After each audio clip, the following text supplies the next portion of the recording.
Trump blamed the obsession with diversity hires for making air travel less safe. The FAA's diversity push includes focus on hiring people with severe intellectual and psychiatric disabilities. And everyone lost their minds. And yet know the names of the 67 people who were killed. And you are blaming Democrats and DEI policies and air traffic control. Of course CNN journo Karen went there. Don't you think you're getting ahead of the investigation right now? I think that's not a very smart question.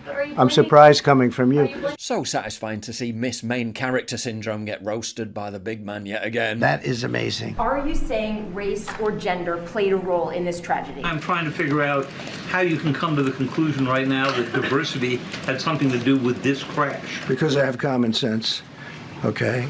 And unfortunately, a lot of people don't. But wait, I mean, he's right, isn't he? Here it is on the FAA's website. If you prioritise race and protected characteristics, including mental disabilities, over skill and competency, you're gonna get less skill and competency. Trump's disaster playbook. Blame Democrats and politicise tragedy. How is it politicising tragedy if politics is making these tragedies more likely? It's a fact that the FAA deliberately turned away qualified ATCs because they were shock horror white men, including Andrew Brigida, who scored 100% on his training exam, but was rejected as an air traffic controller because he failed the biographical test of not being diverse. So you take the technical test, you get 100%.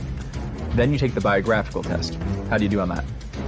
So I ended up failing. Andrew was a victim of bigotry. I mean, how is this legal? It's not. He was just one of 2,500 aspiring air traffic controllers who say they were harmed by the FAA's racially discriminatory hiring policies. Yeah, if I was on that plane, I know who I'd prefer. Welcome on board Diversity Airlines. I'm Brad Mims, Deputy Administrator at the Federal Aviation Administration. We need a diverse group of air traffic controllers. We need a diverse air traffic workforce. Is air travel in the US becoming less safe? 2023 saw the highest number of serious runway incidents in almost a decade. And in the same year, there were 503 significant air traffic control lapses, 65% more than in the prior year. 37 stops. Another close call as a FedEx 767 comes within 100 feet of a Southwest Airlines flight in Austin. In San Diego. The JFK Airport in New York.